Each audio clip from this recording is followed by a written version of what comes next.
Welcome to the Lakers Fast Break Nightcap. I'm your host, Joe Soro. With me is Gerald G. Glassford. Gerald, are you still working on your computer? Working on two of them right now. Oh, good, So, good. Is everything going well? well, outside of shutting it down twice, yeah, it's doing Good, good, good, doing good. good. Shutting things down and restarting is like being born again. Would you say that? Yeah. Yeah. If you say so. Kind of like So, kind of like restarting your router so that the connection gets better. yeah. I was doing that a lot about a month ago before I got this nice setup now that we haven't had issues with. Anyways, we're here to from what felt like a very long weekend. I know that the Lakerholics and I should say that 2/3 of the Lakerholics were there. You were filling for Jamie because of what was going on in LA. Gerald, is Yes. that true? Yeah. He, I think, moved his family for temporarily out of his current residence to another location, just to be a little bit safer and air quality and all that.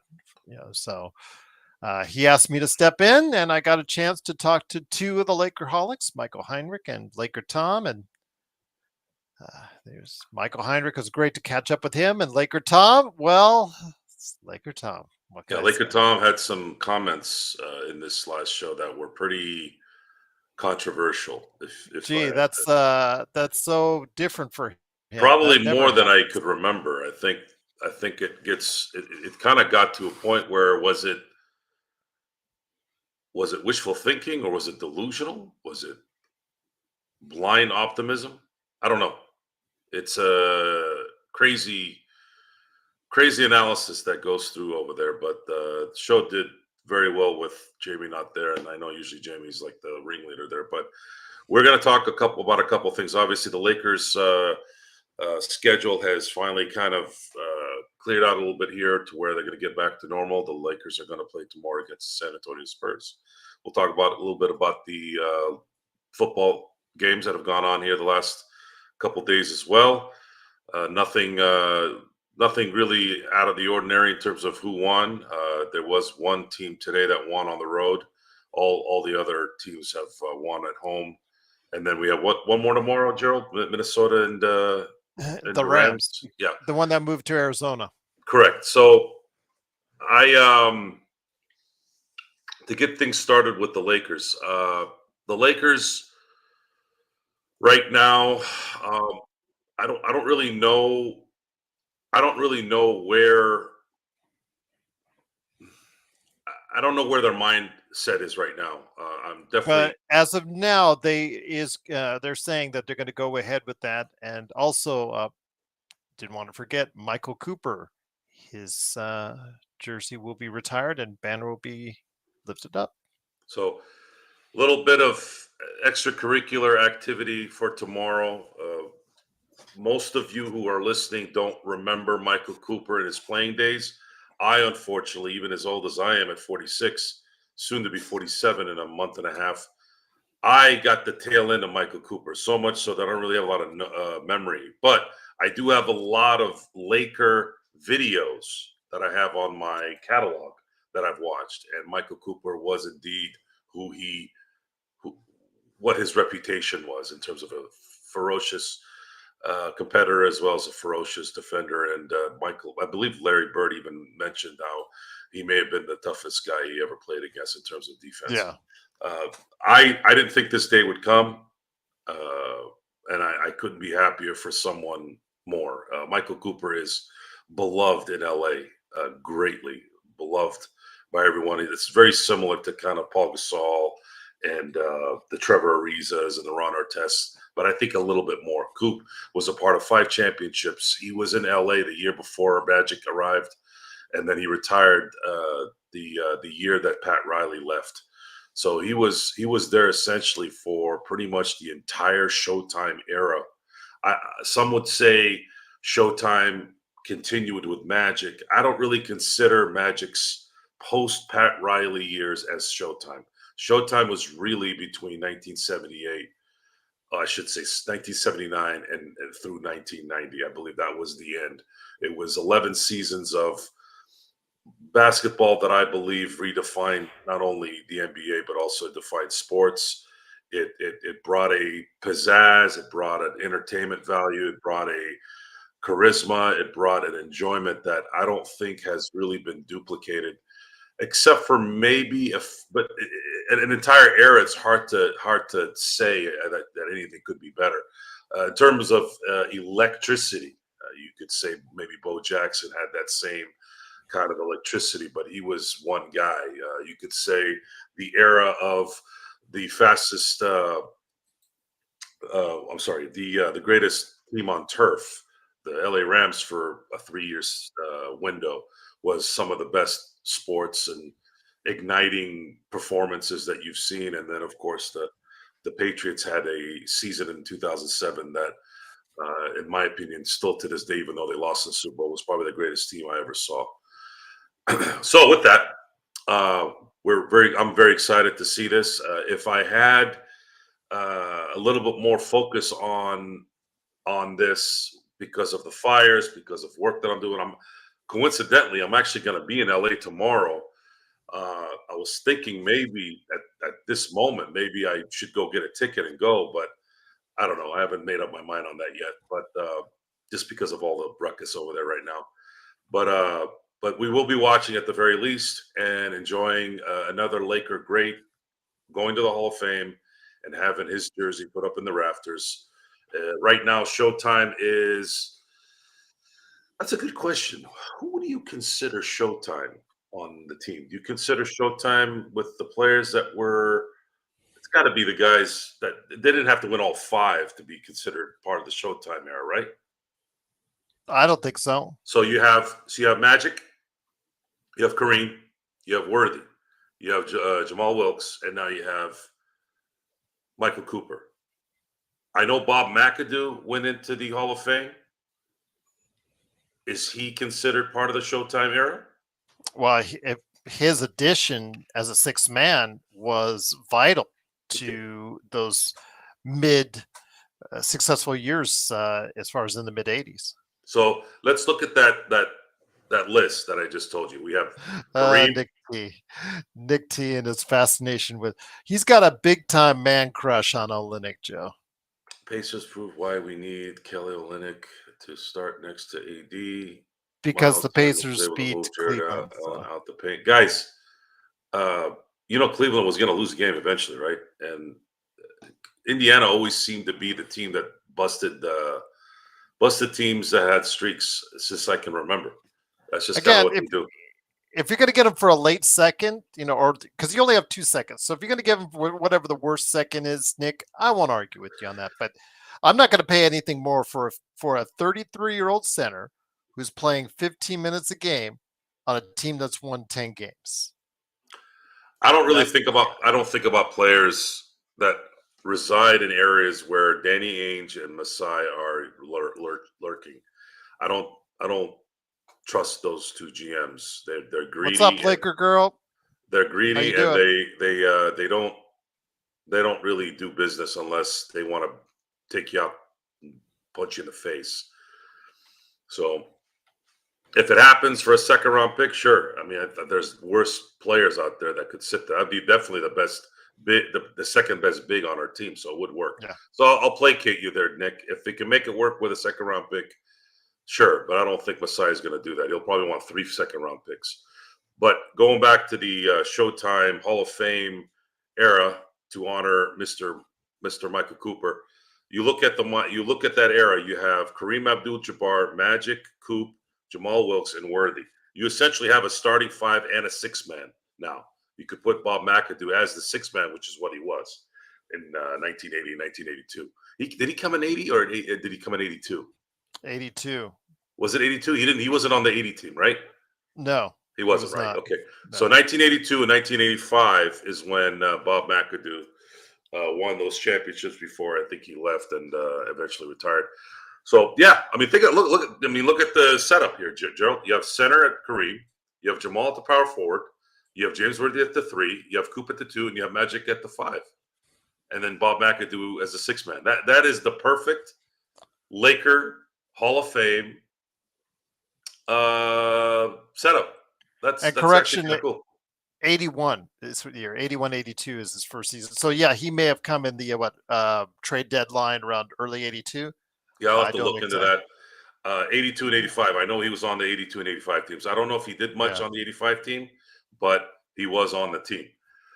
So congratulations to Koopa Loop. Yes, Darren, good one. We're gonna see him tomorrow. Whether I'll see him live or not, I'll let you guys know as I'm kind of perusing in LA, and we will definitely celebrate that.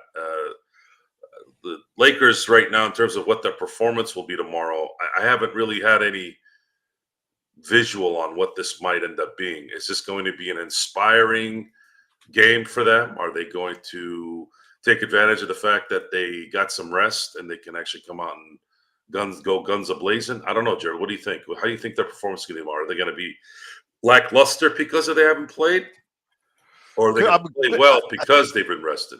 I think they're going to be motivated, but they might be rusty. Don't expect the shooting unless they put it this way: if they rely on a long distance, they're probably going to be a little bit rusty. So expect the shooting percentages to be down a little bit, but expect them to have a lot of energy because they will be fighting for something. They'll be motivated to play for the city of Los Angeles, I think, and also their coach who lost his home. I think they'll be motivated. Expect a lot of fast break points, I think, to be up more than normal, to be more like when the Lakers were actually relying on their defense and fast breaking. So I see probably about 15 to 25 points on the fast break side of things. So that should carry them to victory over San Antonio tomorrow. Okay, I'm looking at this game expecting the unexpected, no matter what. I don't when I don't have a feel for anything. There's really no nerves or there's no second guessing of anything. You just kind of observe and see how the energy is in the game, and if certain players look at this situation and go, "Oh, okay, we're gonna we're gonna take this and we're gonna inspire and we're gonna run the rest of the way in support of our coach and support of the city." Do they have that in them, though, Gerald? Are they that type of people? I think they are. I think that's what they'll tell you. I think at the after the game, that's what they'll tell you is that they were motivated. I think they will. I I really believe that in times like these, even the LeBrons, the ADs, I guess the whole team for that matter, especially the fact that their coach lost his home, a lot of the community that's close to them suffering. Their communities like within proximity of the crypt that were adversely affected by this and could be by this time tomorrow night still affected by this with the high winds returning. That yeah, I think they will be motivated. I really really do think they'll be motivated, Joe. So let's look at it from the other side. Let's say they come out lackluster, end up getting blown out. What's the process after that? Because it's not a discussion that I think, even as honest as we are on this show, it's probably not a discussion we can get into and dissect in a normal manner. It's going to be, well, it looks like these guys are mentally pretty much checked out at this point, and is it going to continue? Is that something that has crossed your mind on what on the on? And I hate to be the cynic in this thing, but if I had a gun to my head and I was asked, do you think they're going to inspire themselves to go up or Oh, I think falter? they will. I Falter. think they will. I lean towards more the falter because I've seen them kind of come up lame when it matters the most the last few years. I think they will be motivated. If they aren't, then they have to really look at themselves as human beings because this has been a tragedy. It's been called one of the worst natural disasters in U.S. history. They do need to rise up to the occasion, and if they aren't, and if they don't, then they are the jaded athletes that we often say they are. And I think that they will come out. They will come out to play. If not, I'll call them out tomorrow. We'll call them out tomorrow for not doing that because I know how I would feel, Joe, if I'm going on that court, knowing that the whole community of Los Angeles and Southern California is looking upon them to do something positive right now. We need that community needs some type of positivity. And I understand it's going against 7'5" Wembanyama, but San Antonio's on the slide. Your team, along with the Clippers, have had days off and still managed to stay in the race at 6th and 7th in the Western Conference. I don't know how they were able to do that, but yes, they were still able to take a week off virtually and still stay in the race in the Western Conference. So they need to stack some wins together now, and they still have a favorable home schedule, Joe, and it's right down in front of them. This is not brain surgery. They need to go ahead and support the community by putting some wins together and providing a good distraction for Los Angeles. Is it a distraction? It is. I think a lot of people will tell you yes. Do you feel that it is a distraction? And I'm sorry, a distraction. Actually, I should say a distraction I to will give what's you. going on. Well, let me give you. Let me give you an example, Joe. A few years back, we had the tragic situation here in Las Vegas with the shooting at the Mandalay Bay, where a shooter perched high above on one of the towers of the Mandalay Bay decided to go ahead and break open glass where he was in his room and decided to go ahead and snipe off dozens and dozens of people who were attending peacefully a country music festival down below. And I don't know how. I don't off the top of my head. I don't remember how many were killed on that, but it's one of the worst.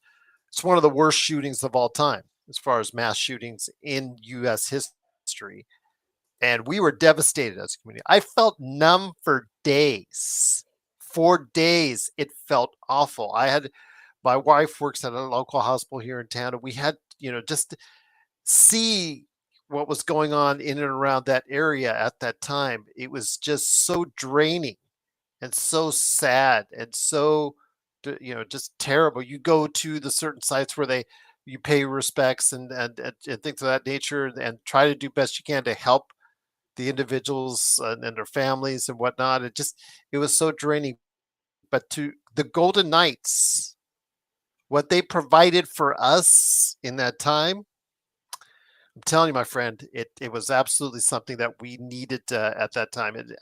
I cannot tell you enough how much sports, especially in a positive direction, can be so much of a good distraction for the community involved. Okay. I asked you that, and I was deliberate in asking you over and over again because you have a different mindset than I do. I'm not. I'm not one of those that really gets inspired. This is true. This is true. There's a levelness that I live by, and it's not something I can really control. It's just how my personality grew, and it's how I I grew into. understand. I get it. So I want the audience. An audience is usually going to identify with more of how you look at things. You can look at things in a manner of, look, I'm absorbing what's going on. I am sensitive to what's going on, and I am heartbroken, and I'm devastated. And then at the same time, you can kind of cheer everybody up because they kind of identify with how you do things, and you're like, look, let's watch this game and let's kind of escape for a few hours and go about that. Again, I Between don't. this, the Yeah, Clippers, and the Rams on Monday night, hoping and also hoping as well that the winds don't wreak havoc once again on the forest yeah. fires. The update on the wins Yeah. apparently is there's still going to be some, I believe, through Wednesday, and then it really starts to die down uh, the end of the week. Uh, I don't. I don't know. I don't. This isn't my wheelhouse, but I asked Mhm. you a question before we got on air that I had saw some footage online where the winds may have, based off of this footage I saw, busted a power Grid. grid, and it made sense because here in Temecula, we're about 2 hours away from LA. Here in Temecula have been a lot of. I have never gotten this many emails from my electrical company, my power company. Mhm. And it's every, hey, we're doing this. Hey, we're doing that. Hey, this is what's happening. Hey, this is what happened. Hey, this is what might happen.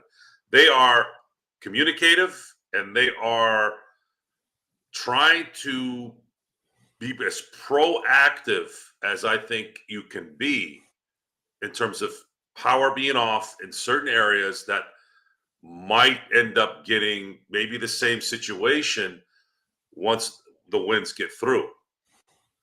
And despite the idiots online who are complaining about their stupid ass $3 milk that's going to go rotten and not going and getting some ice or being prepared in these situations, knowing we live in an area where there's fire, there might be a flood, and then we have power here that could go out from Santa Ana's. Those idiots, don't get it because they're so selfish and self-absorbed. The situation right now is, and what's transpired is the mistake might have been in the end that maybe the power should have been turned off because we haven't had any fires here other than this one small little area, at least from what I know, that was at the entrance of the city here when you come through the freeway. And that area is an embankment for homeless. So for all we know, it might not have been the wind that did it. It might have been some idiot, dope addict, homeless guy that started a fire to stay warm and ended up jacking something up. And I think that's what happened because the news they didn't even follow it. I don't think they wanted anything to follow it over there because, again, the idiots in town would probably want to get their pitchforks and go over there and do things. So, anyways, it didn't register to me until right now when you said this could be the worst natural disaster in U.S. history. Holy crap! I thought it was only California. Do you really think this might be number one after all that's happened? Oh, I know you have no affinity for Newsom, and nor am I asking for it, but he stated that it's one of the worst natural one of the worst natural disasters in U.S. history, and not just because the number of buildings, like you said, 12, 13, 14, 15,000 buildings already destroyed or partially burned. The dollar amounts, shooting past $50 billion in damages. But I'm paraphrasing him when he stated that it is one of the worst natural disasters in U.S. history. I mean, there's hurricanes, tornadoes we've had in recent, past 2 years. Again, the Lahaina fires as well. That was pretty devastating, but that was in a more localized area. This is branching out to a region that's farther and wider than anything we have ever seen in Southern California. I mean, my 25 years in Southern California, I have never seen a fire spread out at many hot spots that have gone out of control as I've seen here with this particular one, Joe. There's no doubt it's one of the worst. Before So this, I didn't say it's one of the worst. Again, he stated it is one of the worst. Before this I was in the middle of a football field in 1989 where I felt the ground move like I've never felt it move in my entire life. And that was the 8.6 San Francisco earthquake. 8.6 San Francisco earthquake that rocked Northern California, stopped the World Series, broke bridges. I was watching that. It was pretty nuts how the earth spoke that day. Pretty nuts how it spoke. That would probably be the worst I've been involved with, and I say worst not in terms of me being involved, but more the aftermath and the people that were involved in terms of them. This one here looks like it's on par in a lot of ways, and then my self-experienced situation was the '07 fire in San Diego. That one I lived through. That one I had to run out of our condo thinking our entire area was going to burn down. And I can't remember if I told you this on air or if I told Empire Jeff this. I might have told you all both, but this is why I asked you, because I'm not a normal person. And I know a lot of you can agree with that. That's for true. I had some kind of dopamine effect from that moment. I did not panicked. There was something positive in that moment in my head. It was the accomplishment of getting out, and getting out when there were 100 people in our complex waiting. I somehow found a way to get out without affecting them or anyone else around me. And for some weird reason, when I got on the freeway to get to my uncle's house, who was more inland, and then eventually about 5 hours later, they got evacuated. Then I had to go down the Mission Valley, which is the central part of San Diego, where it's a concrete jungle. You're not going to be able to really get any fires out there. I stayed there for 2 weeks before we were allowed to get back to our facility, our home. During that time, there was this, I don't know, I can't explain it other than excitement of this thing. And did I just avoid, was I about to get killed, and did I avoid it due to the thinking and strategizing and moving around? Yeah, it's weird. It's weird. It's weird that's what was going on in my head. There was another time that happened, was when I got almost there was almost a head-on collision with an older gentleman in an Econo van on one of the most dangerous freeways on the planet, which is the Ortega Freeway that gets us from the Inland Empire here to Orange County. I know where that is. Yeah, and when I got hit, the paint transfer started on the left front bumper. Had I not moved just slightly, and mind you, it's a 2-lane road. You can't really go anywhere. Either you're going to hit the mountain in certain areas, or fly off the mountain, or if you go left, you're going to fly off the mountain that way, or hit the mountain anyways. So you have this middle ground where you can't really turn too much, but you turn just enough to where I was able to avoid the head-on collision. But I spun, I think, twice, and there wasn't a scratch on me. The car was completely totaled too, by the way. So things like that, that's what kind of comes to mind. Memories always kind of come back. No PTSD, no anxiety. It's funny how the only time I've ever had anxiety is when I couldn't get home, and when my daughter was born, my first daughter, my first kid was born. I remember around 4:30, and I'd be working in Orange County. I remember I was working in Orange County at the time. I'd get really antsy about getting out of work. I controlled the schedule at that time, even though I wasn't working for myself at the time. And I remember that was the first time I ever really felt like daily anxiety. I never felt anxiety in those moments of impending maybe doom. But I know a lot of you out there do. I know that the stress of dealing with what's going on, not being comfortable, not knowing what's going on, people are getting hurt, animals needing shelter and all that. But it's one thing that I will say is you do see a lot of people that are doing the right thing in these situations. Most of them are doing the right thing. The ones that are not doing the right thing are getting handled, and that was nice to find out as well. Well, again, our thoughts are with everyone that's been affected adversely by the fires out in Southern California.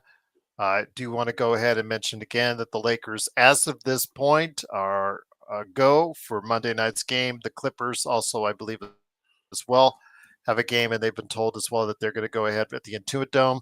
So, again, the Lakers will be playing tomorrow night against San Antonio Spurs. Roy Estrada says, Gerald, we pray for all those impacted by the fires, but times like this allows you to appreciate Vegas. Yeah, Cal. Yeah, they're not looking good. And I'll leave it at that. I want to get, me, Roy, I don't want to get too political on this show. But again, yeah, the California government's not looking really too good right now. I know the fire chief is under a lot of, issues and whatnot. They're not having a good look right now. Well, let's put it this way. You don't need to get political in this situation. It has nothing to do with politics. One thing that you have to understand, and this is a good lesson for everyone, folks. As a businessman, as a business owner, you have to demand quality under any circumstances. If you are not hiring anyone, if you're not doing things at a high clip, you risk major problems. Now, some of the people out there will tell you, "Oh, we are doing this, and we're going to allocate funds, and we're going to allocate resources, and this, and that." It's a lot of times you can see if you're just slightly observant, you can see the accuracy of that, if you will. Is it really tied to quality, or is it tied to agenda? Don't discriminate. Don't discriminate. That seems to be a two-way street. Discriminate in a workplace is only for those who don't do the job and don't do the job right and aren't focused to do the job right. What's the job? Who knows what's right? Maybe it's an objective thing, right? Well, I guess I can give you an example.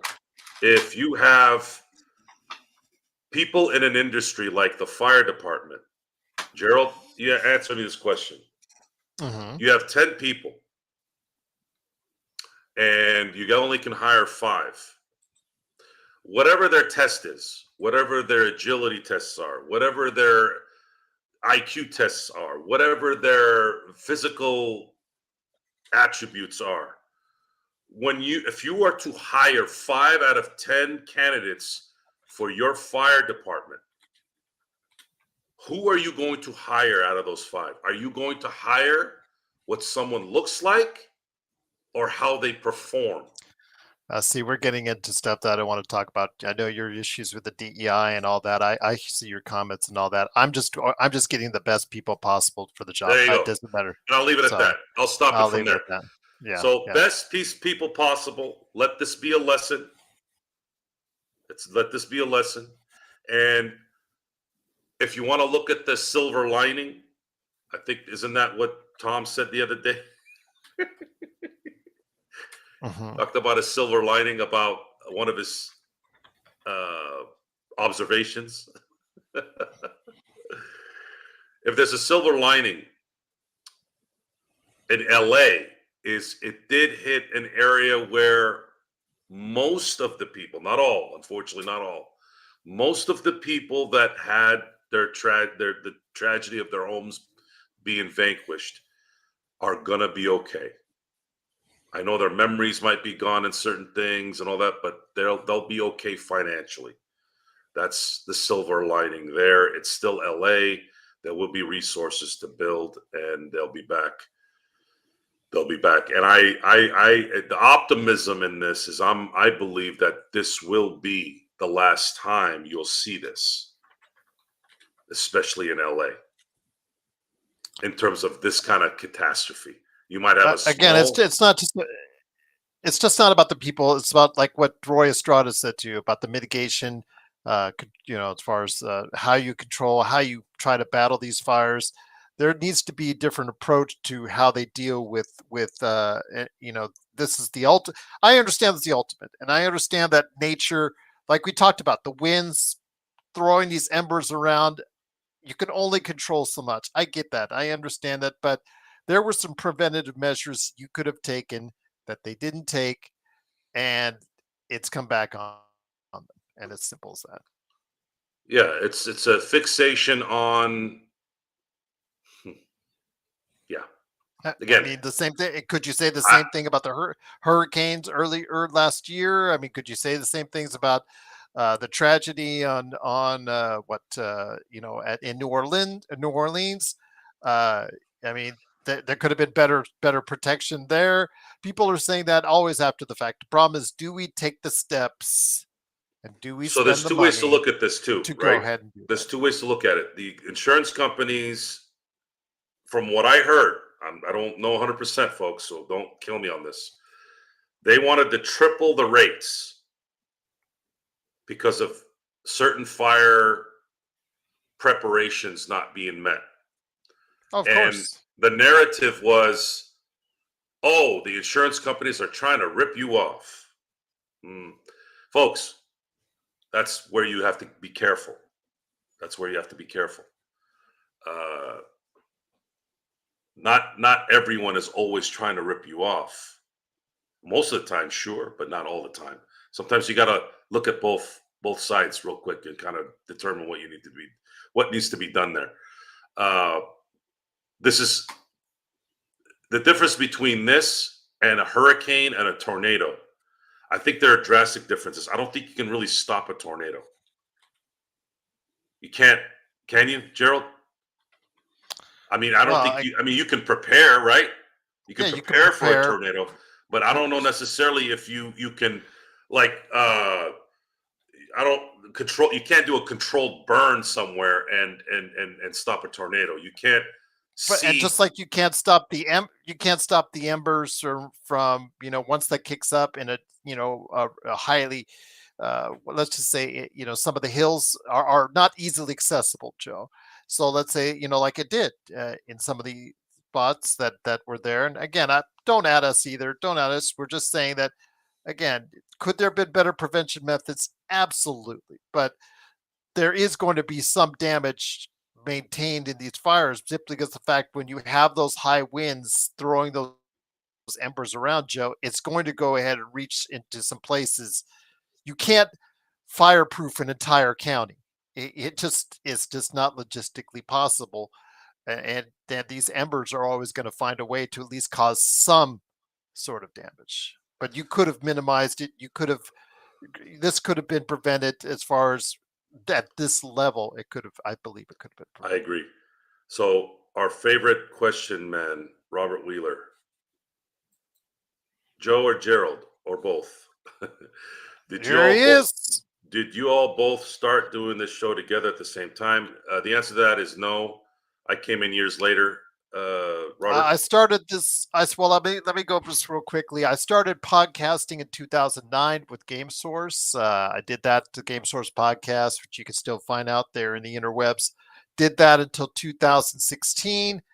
We transferred that because we were starting to talk about movies and other stuff. So we just decided to evolve that into Pop Culture Cosmos. That became a syndicated radio show and podcast, which I still do today.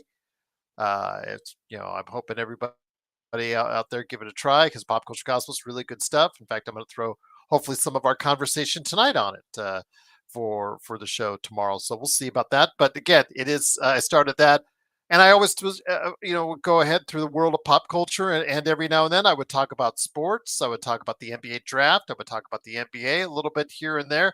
And I said to myself, I see the junk that's out there. I'm not going to name any names, Silver Screen and Roll, at that time, um, and some other channels like Nation and whatnot that were kind of bland, that were not just not my style. I just didn't enjoy listening to it, but I wanted more basketball. I wanted more Lakers centric basketball to appeal to me that reached out and was entertaining to me. I could not find it. I was only listening to general NBA, ESPN, that level of shows because I just could not find anything centralized on the Lakers that was enjoyable to watch or listen to. Locked on Lakers with the Kamenitskis is okay, but there's not really much after that. So I just said, you know what? I do a podcast.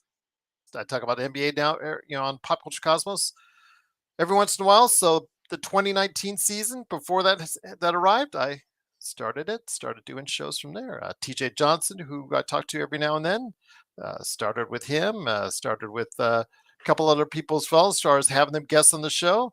Got Laker Tom early on because I started soliciting out to Lakers boards and Laker pages and Laker sites if they were interested in coming on so they could advertise their product. And one of these days I hit, what was it, 3 years ago now? I think I hit your LakersBall.com and I reached out and I said, hey, anybody want to come on? And Joe answered the call, and the rest, as they say, is history. So, yes. Yeah, that was, I believe, August of 2021. Okay, I'll take your word for it on there. But I didn't. I mean, I could actually see. I mean, it's in my profile on LakersBall.com, so you can actually see when I solicited you guys. So yeah. Oh, good. I want to read that again. I forgot what it read. But I didn't really become a regular till I think that following spring of 2022. Yeah. You just were you thought, okay, what is this show all about? In fact, I know Laker Tom before he came on, he vetted me by listening to some of my other shows. Oh, okay, this is going to be okay. This is worth it before you come on. So yeah, there you go. Jay, we're boring JSJ to death, by the way. I just wanted to mention that to you. So. We are talking the Lakers. We're talking about the Lakers show. Okay, so going back to finishing Robert's question, where is it? Why'd you take it away? There we go. Okay. Your favorite all-time Lakers moment in history. What's yours? And I'll so I can give it. I got to think about this one too. I don't even know. I know I got to think about it too. For me, for quite a while, it was 2000, 2009 with the beating the Celtics. Um, I enjoyed that a lot. I enjoyed the three-peat a lot. I enjoyed my time in the 80s, but I'm gonna have to say 2020 because I got it was really a tough time because of COVID, at what the world and my own family was going through at that point in time. But second of all, I got to enjoy it with my older daughter, who as a casual sports fan, but enjoys the Lakers, and she was too young for the Kobe Power years to really understand what was going on. So enjoying it with her in 2020 is probably my biggest thing. Yeah, I understand it's LeBron. I understand it's AD. I understand they only won one, but for me, it's probably my biggest highlight Really? because Huh? yeah. I would have never guessed that. I have no idea, guys. I could go to Game 7 of the 2010 Finals. I could go to Game 7 of the Western Conference Finals against the Kings on the road. I could go with, my God, the Portland Game 7, 15-point comeback in the fourth quarter.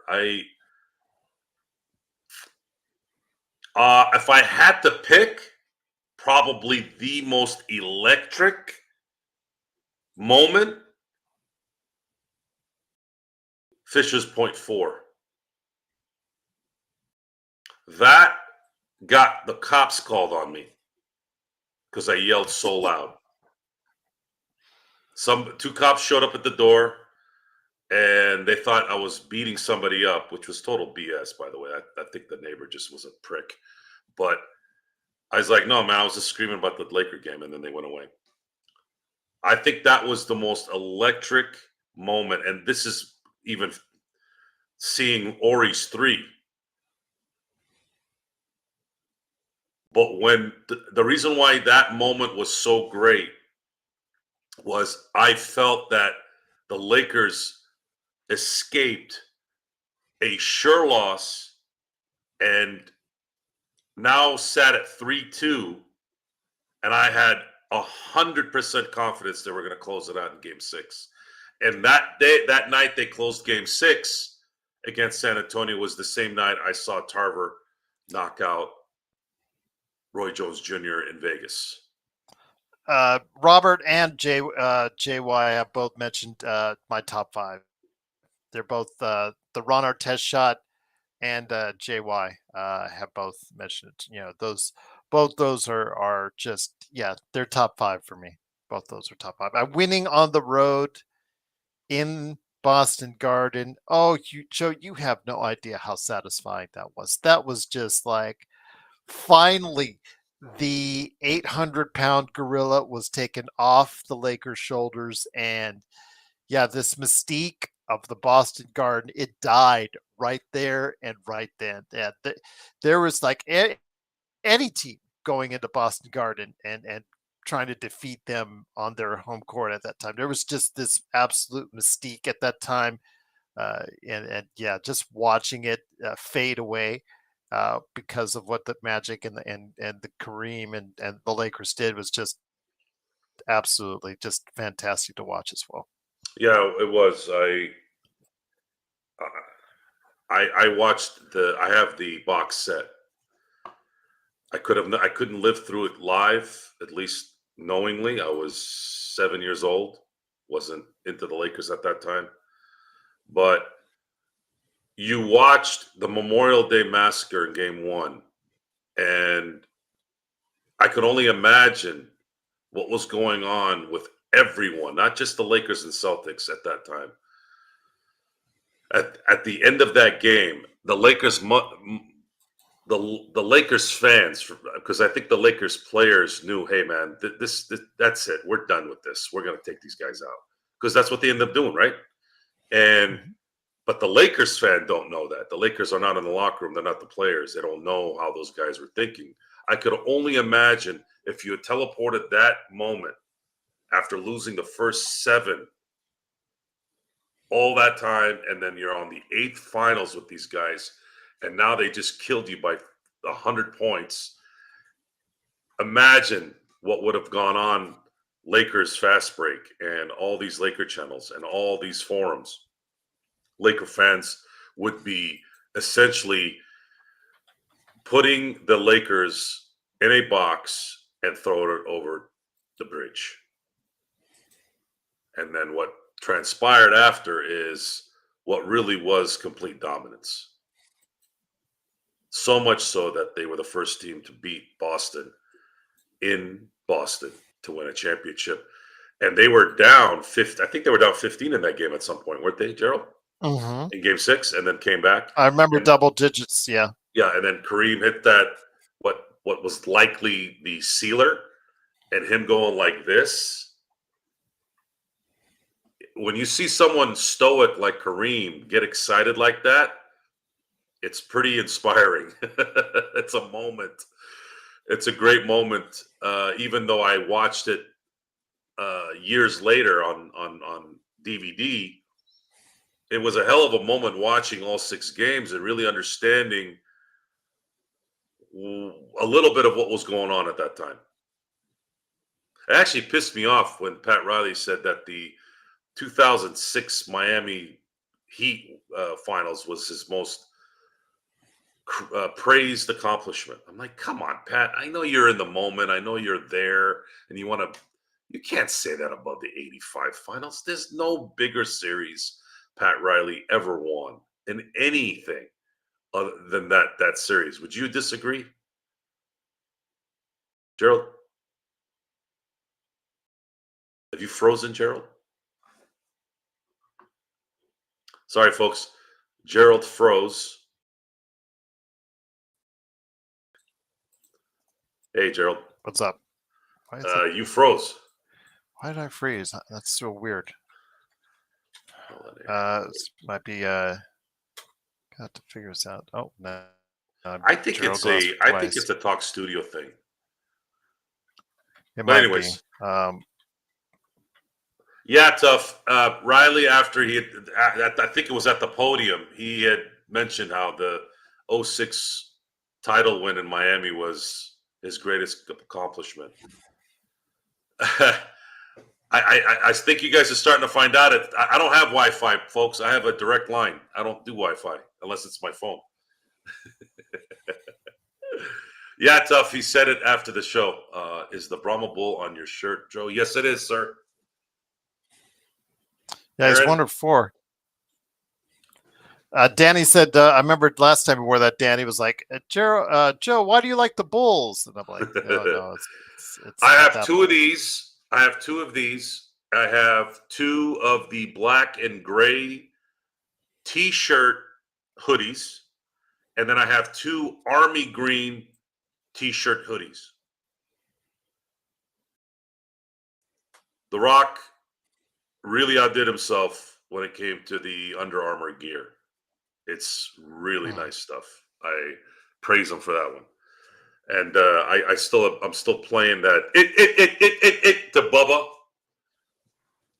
It doesn't matter. I hadn't seen that in years. I hadn't seen it so long I forgot about it, man. When I saw it, I couldn't stop laughing. Oh my God, what a great. Do they still have those moments in wrestling? They do. They do? Occasionally, yes. Yes, they do. See, we got a Phil at that time.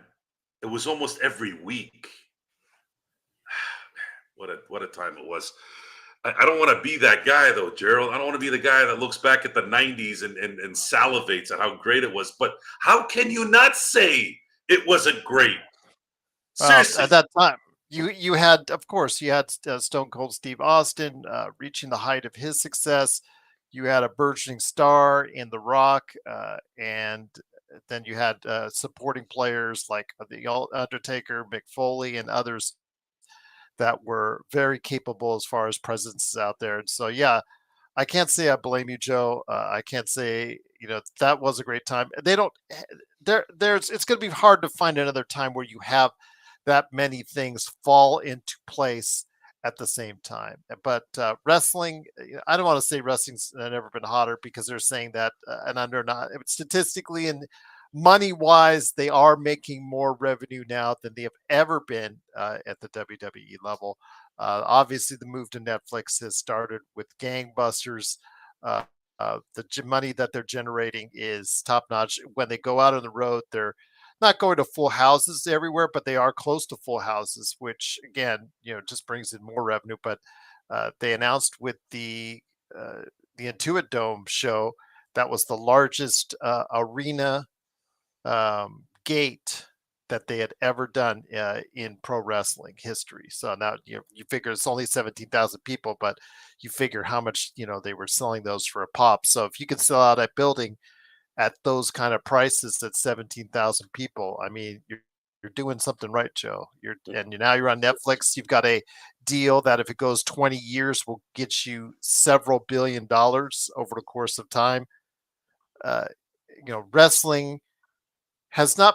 I mean, when you look at it differently, I mean, back in what Andre and Hogan when they appeared on the main event did well over 30 million people watch. That's the most thing that's in wrestling that's ever been viewed as far as an American level. So you can't be like that. And even at the height of the 97, 98 period, Joe, what 7, 8 million people were watching on cable or broadcast outlets as far as watching wrestling at that point in time. So it's a different story right now. They're generating more money. Do they have as many eyes on it as they had before? It depends on who you talk to. So there you go. Sharon, I'm going to get to your question in a second here. I'm going to finish off what Gerald talked about, the Attitude Era, the 90s. Money wise, always is going to look bigger now because everything is quadruple. Inflation changes that. So when you see a movie that made $1 billion that cost 300 million, it's different than when a movie cost 8 million and made 450 million. But they can consistently sell out stadiums even with the high prices. Like for instance, here in Las Vegas later this year for WrestleMania, Royal Rumble coming up. Those the what they did in 2024, 40, 50,000, 60,000 people that they can put in these stadiums consistently, which is something they couldn't necessarily do even at that level in 97 and 98. Because the marketing is different now than it is Mm-hmm. now. There's more outlets. But the 90s in general, when it came to wrestling, when it came to, I think that there was just it hit the spot. Just everything hit right around that time when I graduated from high school. It was Sports Center, even before then, even 90s, like Sports Center, ESPN at its height during the 90s. Football had just implemented free agency in 1993, and that became a whole different ballgame with Reggie White going to Green Bay, and that kind of set up. And baseball suffered a little bit after the strike, but then here came the home run chase that changed, that had everyday people engaged in it. You had Michael Jordan at his peak. You had music. You had the grunge era that came out. You had hip hop that came out. Hip hop and grunge were not genres of music in terms of mainstream before Nirvana and then Dre and Snoop and those guys. So you had this whole decade of just amazing new things, and you had the best and the brightest implementing and executing it. And I don't think you had all that.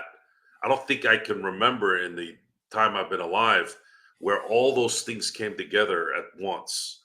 Yeah. Even politics, even political stuff, was, in my opinion, at its peak. Not just in terms of the morale. I'm talking about the candidates, the people who were presidents, and what they did. Yeah, it's a great time. So it was. Glad I was there for it at the peak of my adolescence. But with that, again, I'm going to answer this question Yeah, from Sharon. from Sharon. This is a great question, by the way, Sharon. Thank you. Having watched basketball at its highest level, where do you stand about current players versus past players' talent, not the game, strictly players? So I had this discussion, I think, last week. Basketball players haven't necessarily changed in terms of the physical part of things. That you still had tall players in all eras. I would say, especially after the 70s, let's say. After the 70s, you had 6'8", 6'7", 7-footers here and there. You had those guys, and they just kept kind of staying on that route. It's not like football where you had 6 feet, 210-pound guards in the 50s. You know what I'm saying? Like it size and strength and speed changes a lot in the NFL. Baseball, in terms of players, there's really no, like, you don't have to be big. You don't have to be tall to play baseball, so you can kind of use that as well as an era identifier. Like Wade Boggs would hit well in this era. Tony Gwynn would hit well in this era. Ted Williams would hit great in this era. He's not going to hit 400, but he'd hit well in this era. Basketball, the comparison I use with today's current basketball player and the past is, if you look at the world of bodybuilding in like that 90s 2000 era, you had some of the greatest bodybuilders in the history of bodybuilding, and almost 80% of them didn't win a Mr. Olympia. That's how competitive it was. The muscle definition was amazing, the size, the symmetry, the posing, the just overall aesthetic of bodybuilders looked amazing. Fast forward to now, it kind of hit a snag. And I use that as an example in terms of today's athlete versus that time. Yes, the bodybuilder now is bigger and has more, let's say, options to do what they do, but they don't look as good. They don't look as good. A lot of bubble guts, a lot of kind of shifty muscles, not really a lot of symmetry. And how I use that for the current NBA player, look at it this way, Sharon. If you put David Robinson next to Chet Holmgren, and you didn't know what era you were watching, who would you think would be in today's era? No one's going to argue. It's going to be David Robinson. David Robinson looked like a god. Most shredded basketball player I've ever seen. Well, let me put it this way. Karl Malone. I'll end it at this, and then I'll get back to you, Gerald. Karl Malone, 6'7", 250 pounds of solid molten lava muscle. Now I'll go you one better. 6'9", Orlando Woolrich. Orlando Woolrich, another good one. Could jump out the building. So that guy was ripped. Yes, he was built like a taller version of Reggie Jackson. Reggie Jackson, ex-baseball player, great, for those of you who don't know. Reggie Jackson, if you look at Reggie Jackson and Bo Jackson in their baseball outfits, they look the same. Matter of fact, Reggie had larger forearms. Reggie looked like a comic book. That's how naturally gifted he was. So, David Robinson, Karl Malone, Shaquille O'Neal before he got really big. Between 1993 and 1998, Shaquille O'Neal, with that footwork, was a freak of nature, the most odd human being in terms of physicality and being able to move that you'll probably ever see in your life. No man that big should be able to move like that. How many 7-footers that have walked around Earth walk like they can barely move? Almost 99% of them. But Shaq was that one guy that could move like a gazelle. Pretty crazy. That's what made him amazing. So comparing them physically, and as crazy as this sounds, 30 years ago, they looked better. Look at how Chet Holmgren looks. I'm not going to throw Wembyama in there because he's too tall and he's more trying to keep himself sustainable like Kareem did. Kareem was doing yoga when no one knew what the hell yoga was in the mainstream.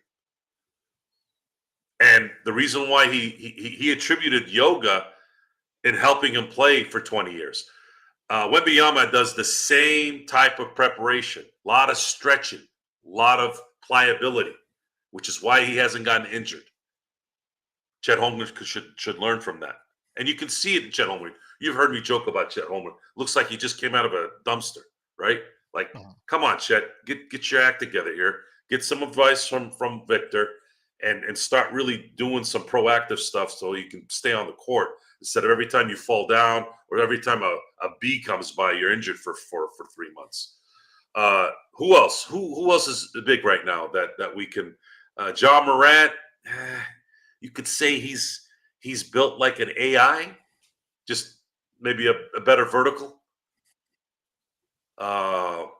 Kobe, Anthony Edwards, Jordan, Anthony Edwards, Jimmy Butler. Those guys are kind of built with that 6'6", 200-pound, 210 kind of frame.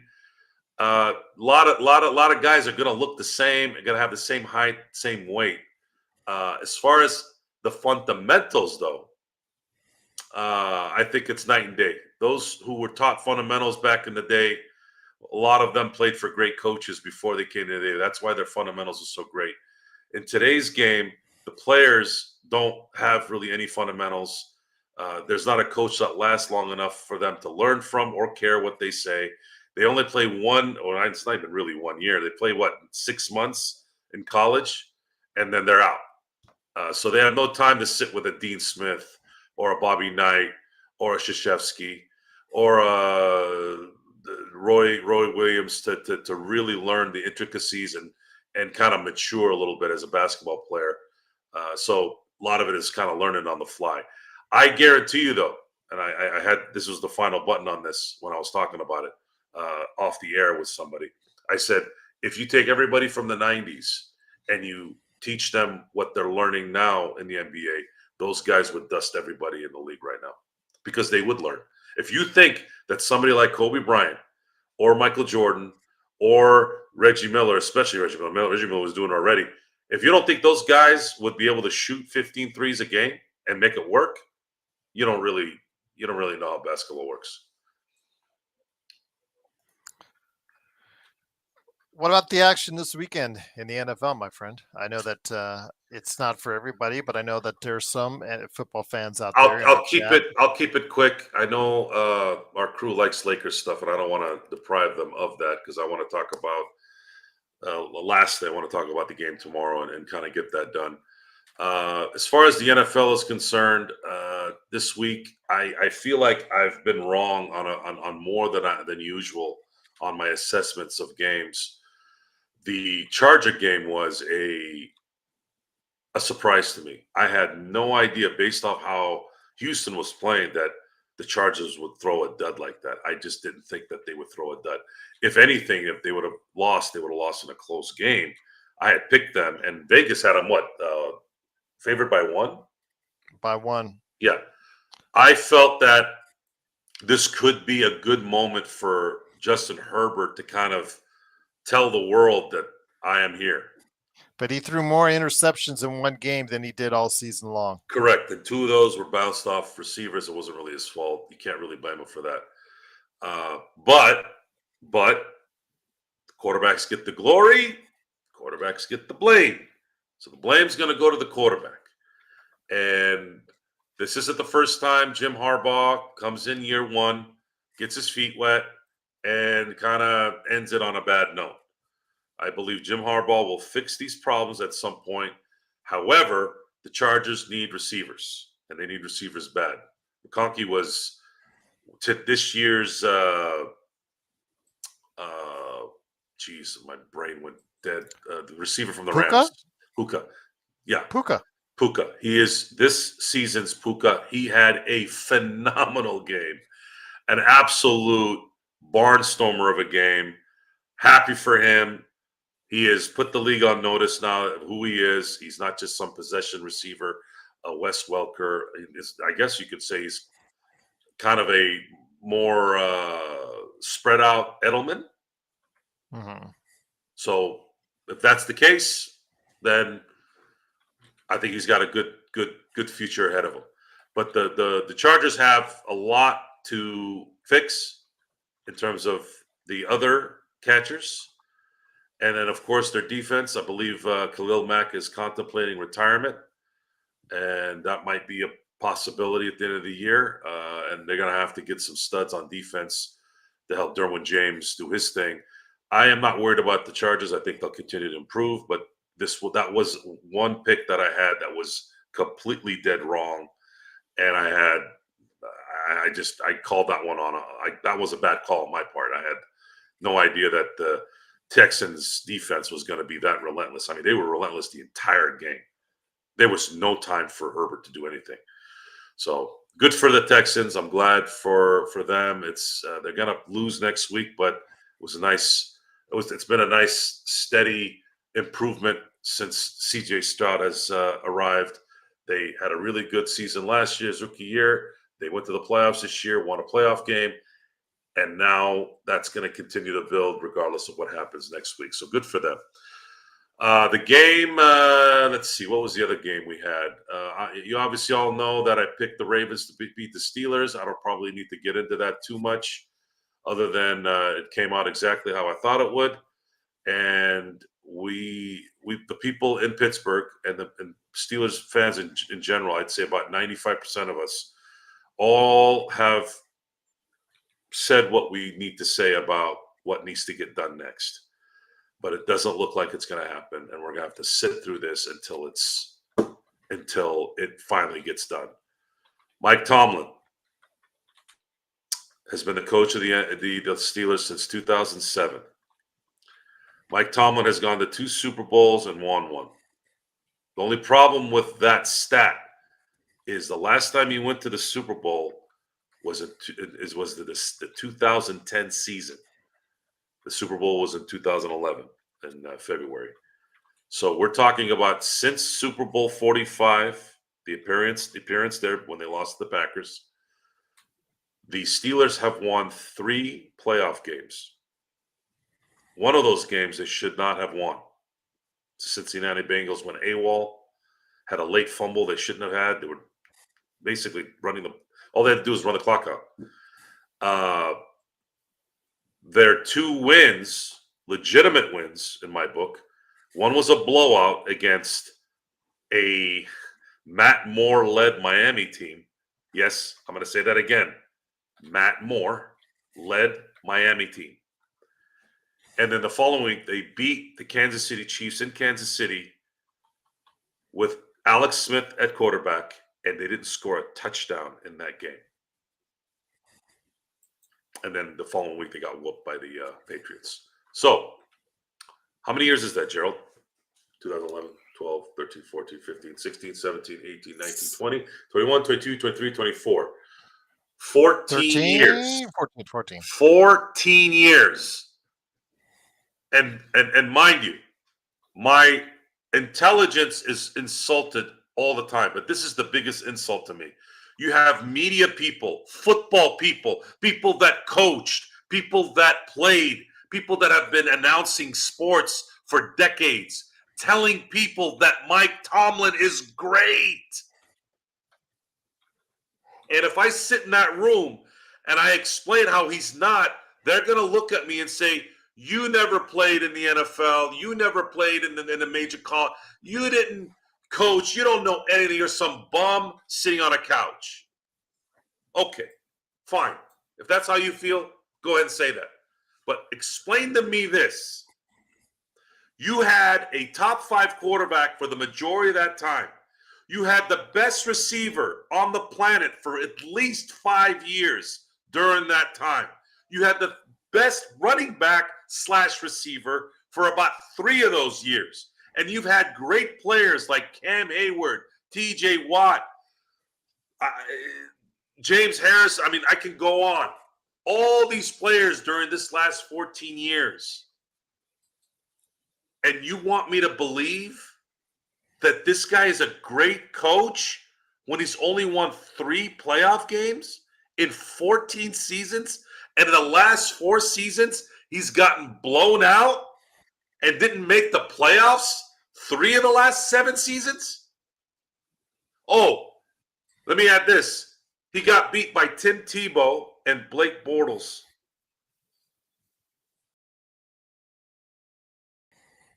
That's great. That's great. That's a great coach. Is that what you're saying? That's a great coach? You'll never win that argument. I don't care if you're Vince Lombardi's corpse coming back alive. I don't care if I'm sitting in a room with Bill Belichick and he's saying Mike Tomlin is great. Bill, you're full of shit. I would say it just like that. You know damn well, Bill, that Mike Tomlin is not great. You know damn well he is actually not good. He's not terrible, but he ain't good. And you know how I know, Gerald? You know how I know? How do you know, Joe? How do I know? Because I watched every single game that Mike Tomlin has coached. Every single one. I have not missed a Steeler game this century. So now, what's next? Question mark. So that's that for the Steelers. The other game, the Bills-Broncos. I was very impressed with the Broncos in the first half. They kept it tight. They kept it competitive, but then the Bills eventually just start tearing into them in the second half, and they ended up running away with it. Not a surprise, but I do, again, another thing I got wrong this year, at least for right now. Again, a lot of times we get crazy about players having a good year, having a good couple weeks, and we anoint them. No. Appreciate Sean Payton. He knows how to coach. That guy knows how to coach. And Bo Nix, congratulations. I hope you continue to improve because you proved me wrong. I thought you would be a dud. I really did. I thought you weren't accurate enough. I thought you couldn't process information enough. Well, at least in your rookie season, you showed that you can do it, and I hope everything goes well for you, my friend. Eagles-Packers, probably the most boring game of the day. I picked the Eagles because Eagles were better than Packers. And in the end, it was kind of a weird, close game, but I never thought for a minute that the Eagles were going to win the game. Buccaneers, Commanders, best game of the day. Best game of the weekend so far. And I picked the Bucs because this was more of a pick'em for me. So I said, if it's a pick'em, I should go with the home team. And it could have still been the Bucs. That fumble late was the one that was the nut punch for the Bucs. Yeah, because it basically gave Washington the ball back on the 4th down that they missed, and they gave it back to him and let him score another touchdown. However, Jalen Daniels is one thing I was right on the dot with, and I said Jalen's gonna be the best quarterback out of this draft, and son of a gun, he is. And Dan Quinn, and something that a lot of people don't know yet, or at least haven't been paying attention, maybe, because I had a friend of mine who's a Laker fan who didn't know this until today. He saw Magic Johnson in Washington. And he goes, what's Magic Johnson doing there? I go, you didn't know? He goes, what? I go, he's kind of like a minority owner. I go, have you noticed how whenever Magic goes somewhere, things get better?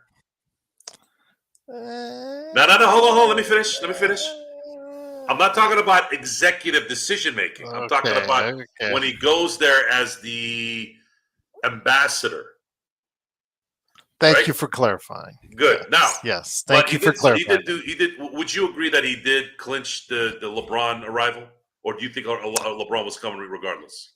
I think LeBron was coming regardless. Okay, I okay, think then I won't bring that up. I mean, with the whole Hollywood entertainment thing, and with family's lifestyle, living in the Southern California, that they all wanted to be there in the first place. I don't that's all window dressing, I think, as far as Magic greeting him and all that, trying to convince him to come over here. I think he already had his mindset and what he wanted to do, Joe. I mean, because he saw this as I know there's people that I still talk to as far as the commenters or whatnot that are convinced he's going to leave, but I think you know unless proven otherwise, that this is going to probably be his last stop. I think that's what he was foreseeing and how he could parlay that into a post uh, career, a life, entertainment, the whole 9 yards, as far as from an entrepreneur standpoint. And I just think that was what he had in mind all along. I think he saw what Kobe was doing after he retired, and he wanted to emulate quite a bit of it. So I'm gonna I'm gonna I'm gonna go with at some point you have to give Magic his due. Magic goes to Washington.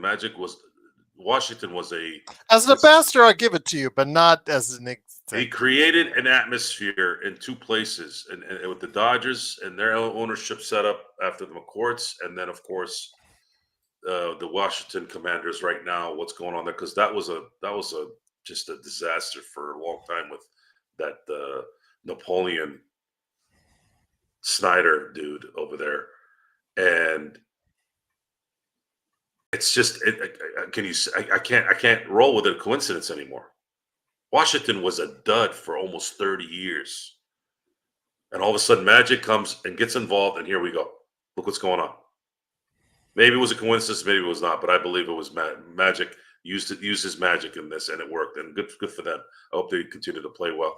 Best game of the day by far, and a rookie quarterback doing what he did almost adds to the amazing game even more. So congratulations on Mr. Daniels. He is. I think he is on his way to multiple MVPs in his career. As long as he stays healthy, I think he's going to be a really, really good player. And my God, Mike Evans. How about Mike Evans? Is Mike Evans ever going to not be Mike Evans? I mean, this guy's all he does is score touchdowns. All he does is He's been great for me when I get him in yeah. fantasy. So So good for him, and I'm happy for. Sad for the Buccaneers. I'm rooting for Baker Mayfield.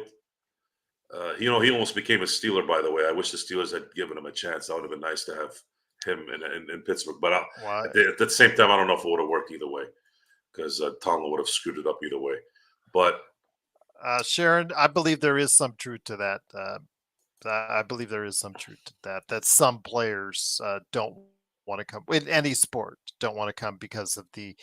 The same thing would apply to New York as well, Sharon. That they don't want to go to L.A., New York because of the bright lights. no, Um, no, that's not true. Not the I think it Dodgers is. or the Lakers. No, a lot of I it think has to so. do with financials.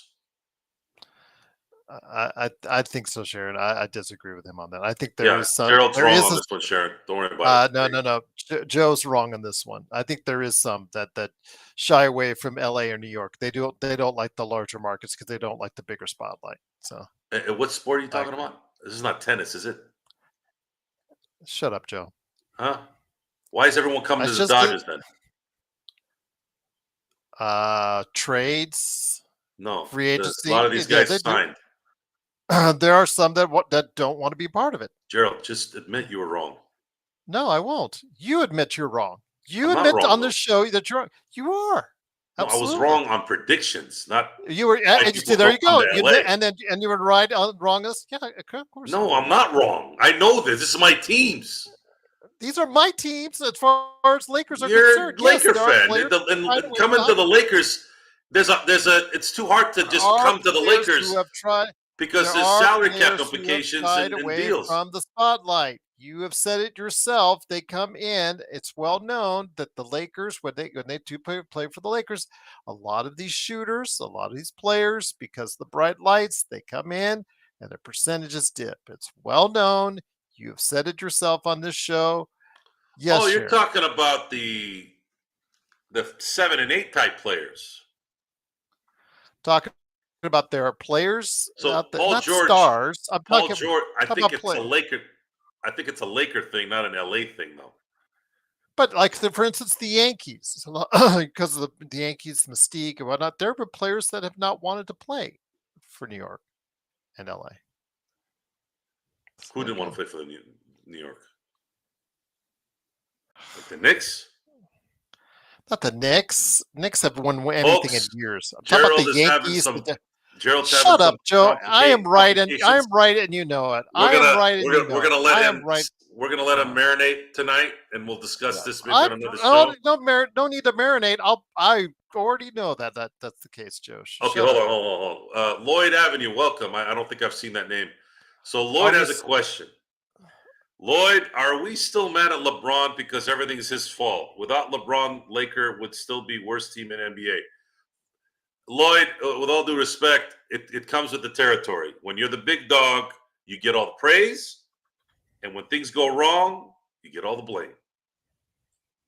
That's the way it goes. Something fans have to understand. And you also have to look at the results. At what point does it not fall on LeBron? How many coaches do you have to go through? How many different players do you have to have on the team? And then the results are the same, no matter who's there. So now, what's the common denominator? If the coaches aren't not the same coaches aren't there, or the same role players aren't there, except for a couple, what is it? Who are you going to blame? The best player on the team, right? Because he's the only one that's there. AD too. Who's left on this team that was on the 2020 title team, Gerald? There's only three. There's only two. There's only three. That's right, three. Jeannie, Rob, LeBron. I'm sorry, four. No, there's AD. Well, I thought you were talking about players. Just two players left. Yeah, just two players. But what I'm saying is that regime is gone. That old 2020 title team is gone. You can't replace an owner, really, unless you do a Donald Sterling. And Jeannie's not going to let Rob go because of the Kobe connection. So you have four people that are left in this organization, really, the top-notch ones, from the 2020 title team. Since then, what has it been? 1, 2, 3, 4, and then we're at 5. This is the 5th year.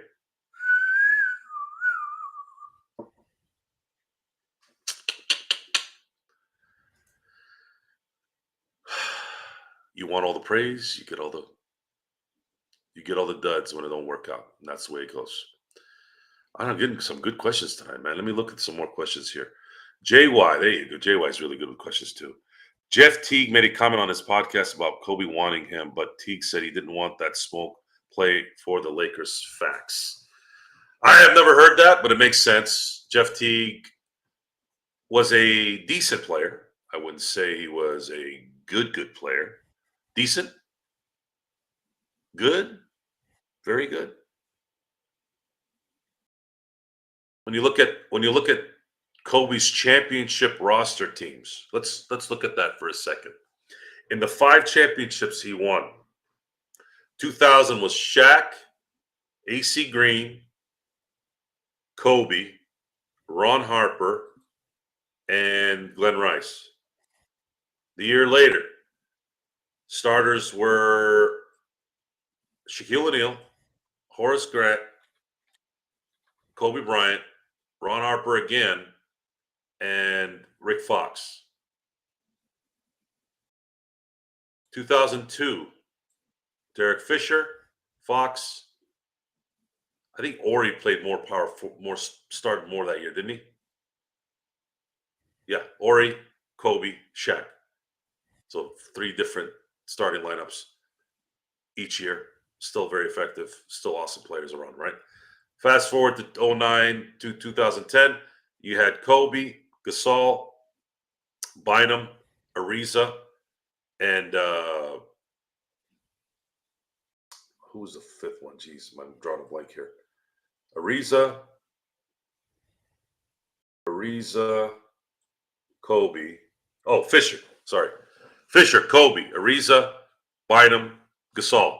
Following year, same starting lineup except subtract Ariza and put Ron Artest.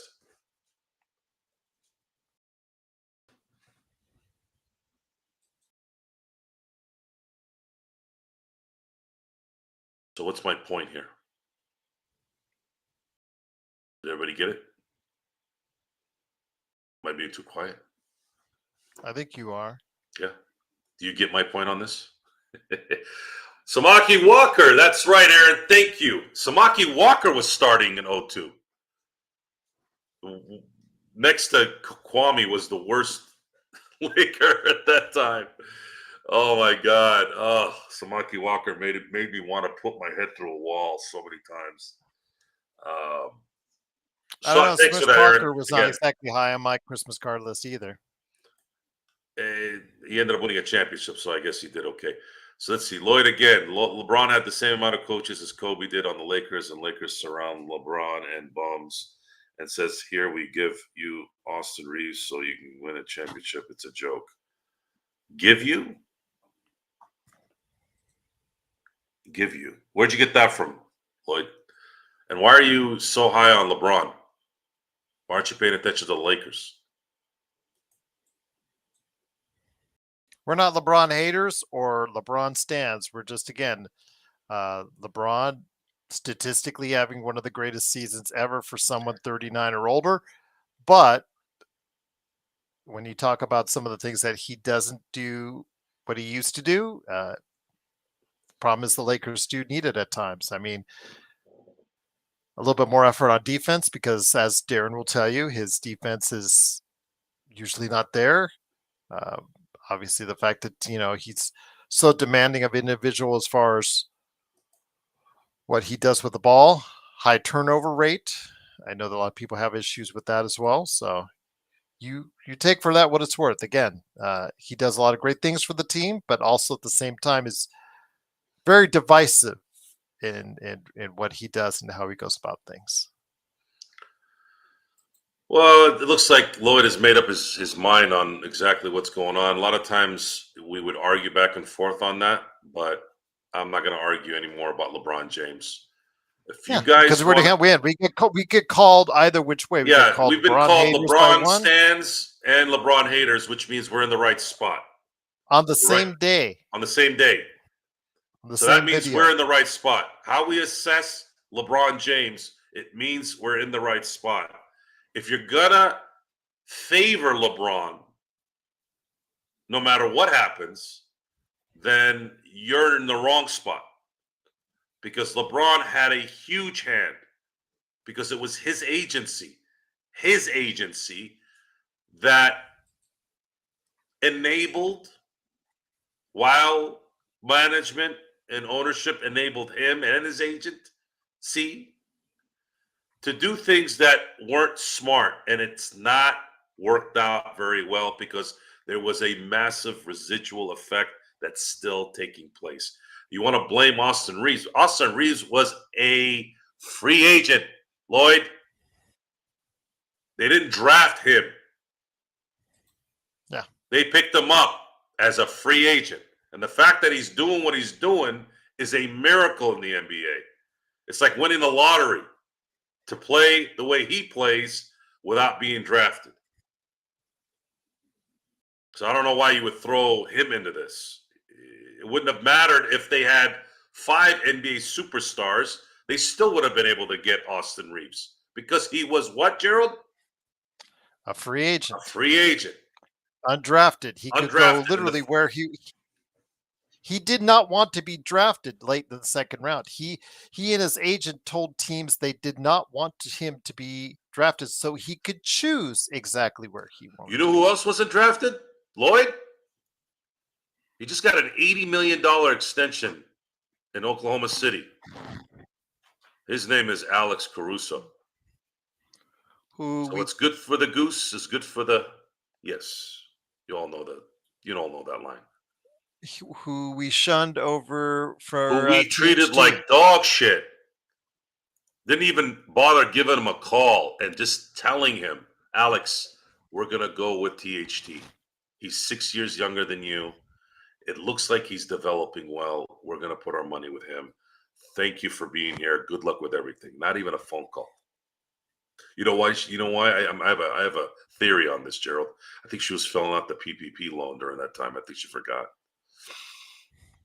Oh wait, Okay. that was 2 years later. I'm sorry. Yeah. That was wrong on my part. Never mind. That's Or what I maybe thought. returning the money at that point. I don't know. But seriously, how do you not respect somebody like Alex Caruso who put himself up, and became an integral part of a championship team, and he treated him like dog shit. What else? What else can we say to Mr. Lloyd? No, if he likes LeBron that much, absolutely, more power to him. But Like again, LeBron, I don't. understand. Well, I understand that when we evaluate LeBron on this show, when we analyze LeBron, when we analyze his performances, just know we try to come at it from a fair, unbiased point of view as far as LeBron James is concerned. If he has a bad game, we're going to say he has a bad game. If he has a great game and he turns back the clock and he looks sensational, we're going to say that same thing too. Just understand there are individuals out there.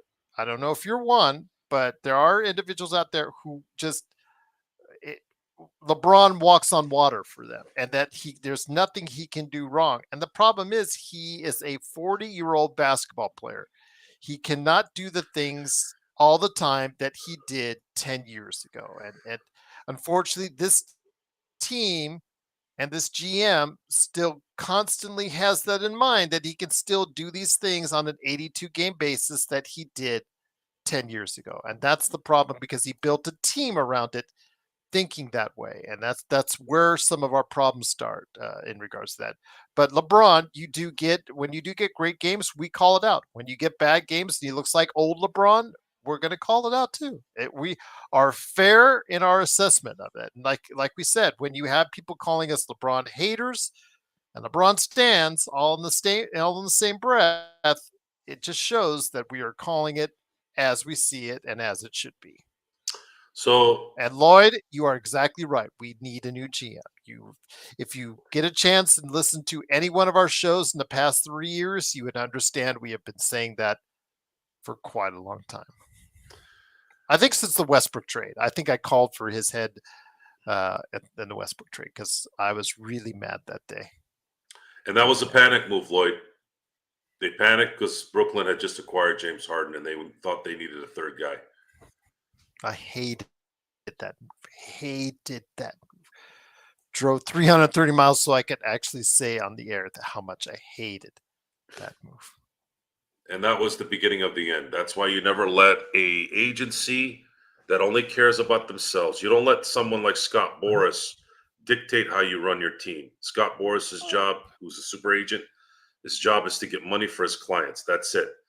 Maverick Carter, Rich, whatever the hell his name is, Rich Paul, those guys' jobs is to make sure that their talent is taken care of financially, managerial wise, whatever. Their job is not to dictate how to run your organization. And Lloyd, we agree with you 100%. We have virtually every panelist on this show has said the same thing that you have said, in that he's 40 years old and he's tried to do his best. We get it. And 2 games out of 4, 3 games out of 5, 4 games out of 5, sometimes you do get him still at an extremely high level. But you're right. It should be AD that's carrying us. But AD does not have that number one mentality. And he's already 31 years old, Joe. I don't think he'll ever have it. He is who he is. AD is a better 1A, number 2 guy, however you phrase it. And if that's the problem as well, Lloyd, and everybody out there, is if AD was that number 1 guy and wanted it to be that number 1 guy and played, at that number 1 level all the time, not just some of the times, against some players, some of the times not. I think that would alleviate a lot of people's concerns about how good the Lakers are as well. But yeah, I would love to see AD step up to be or that number one player. I know LeBron's been talking about it for how many years now, about passing the torch to him? 3, I think. Yes, yes. There is no passing of the torch. It's just he is who he is. Anthony Davis is not ever going to be a number one killer. He'll be a number 1B killer at best. And that was in 2020. That's it. In 2021, he could have been that guy, but his body broke down and wasn't able to make it. So that's it. The LeBron discussion is over in my view right now. All you're going to do is watch him do amazing things at 40 every now and then. And unless the Lakers get some kind of deadline trade that really changes things up, the Lakers are going to be a little bit over 500. Let's see if they make the playoffs without having to go in the play-in, and that's essentially what we're waiting on at this point.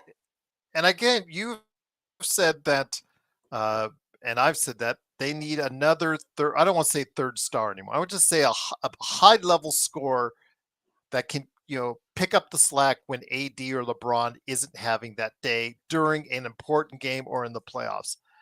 Or they need a lot of depth. I think they need both in order to go ahead and compete at a higher level.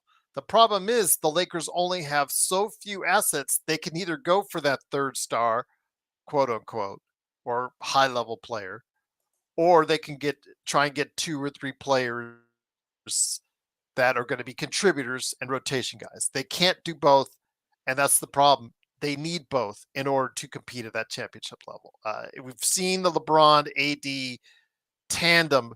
It got us a championship in 2020. I don't think you can no longer do that, Joe, by itself. I think that window of those two bringing us a championship is closed. So it opens up again if they bring in someone that can compete with them at a high level, but it also opens up even wider, Joe, if they get in some depth and a third star that can compete around them.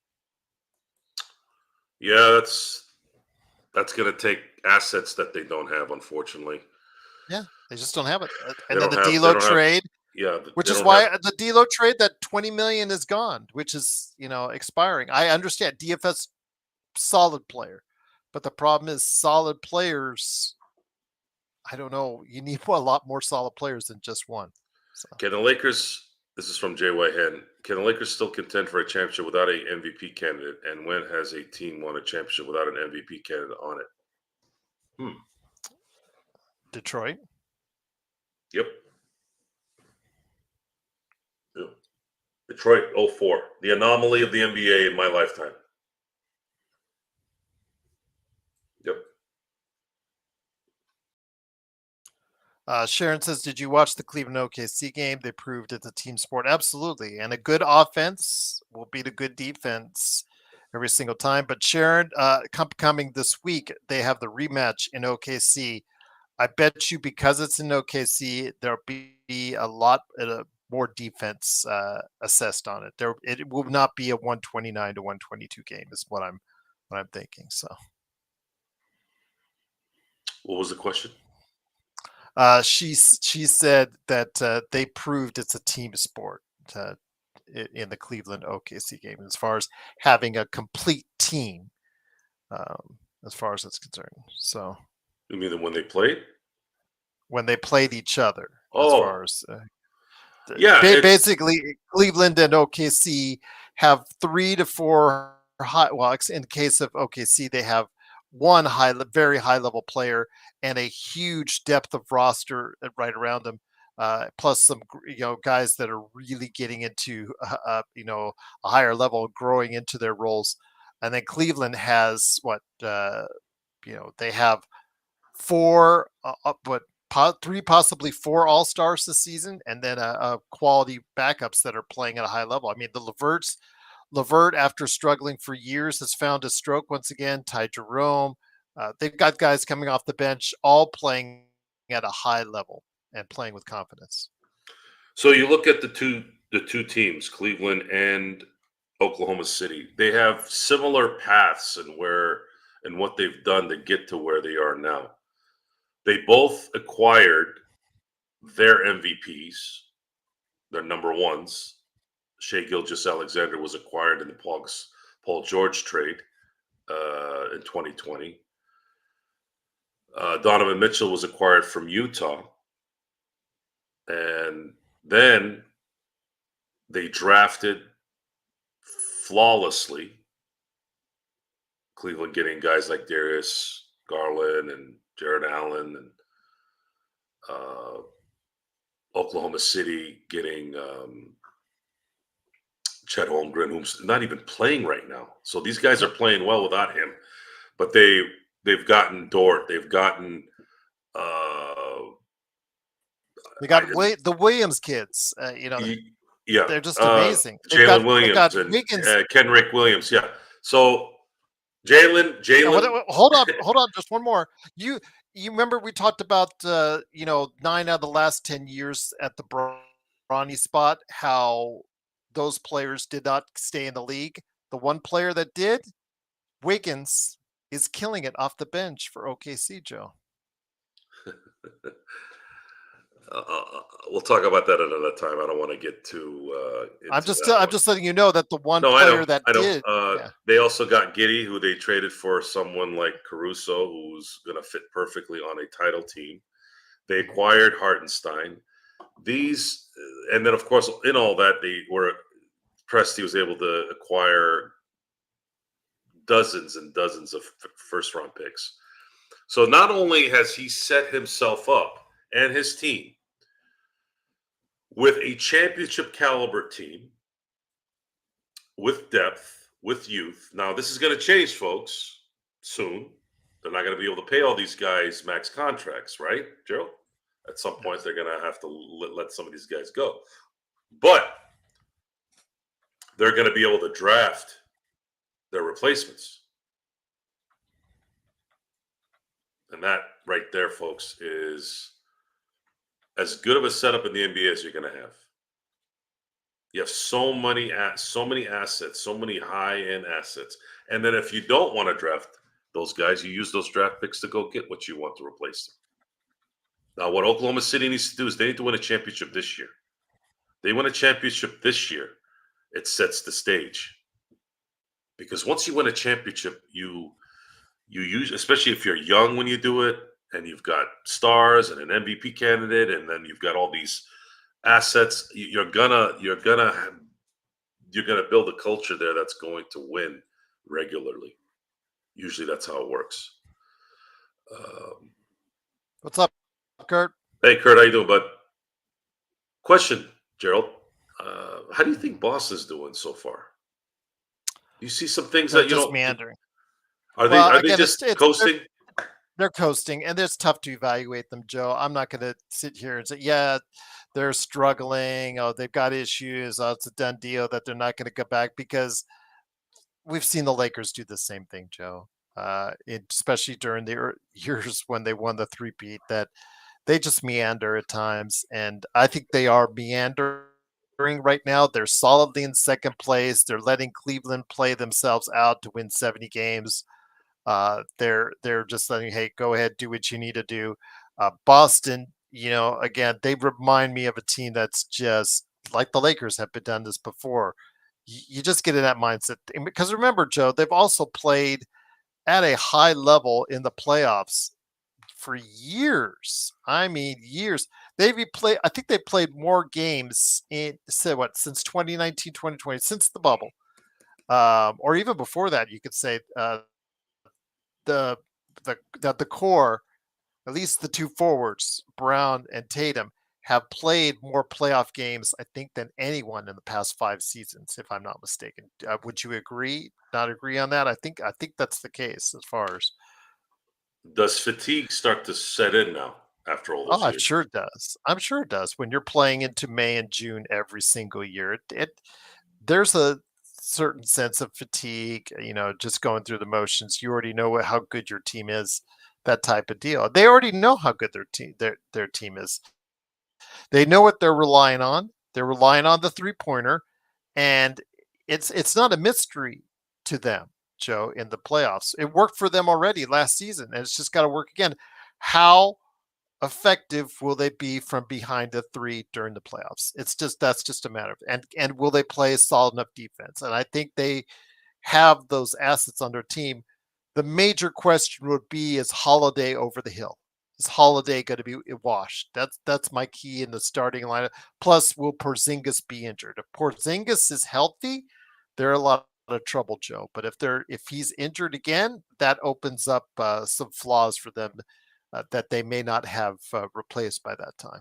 Didn't we say that last year and they coasted through the playoffs? They coasted because the East was easy, but but look, when he came back, they basically got that lead on Dallas. Dallas couldn't even overcome. I mean, they were so good with him in the lineup, and they got it done. But Holiday was playing at a high level at that time.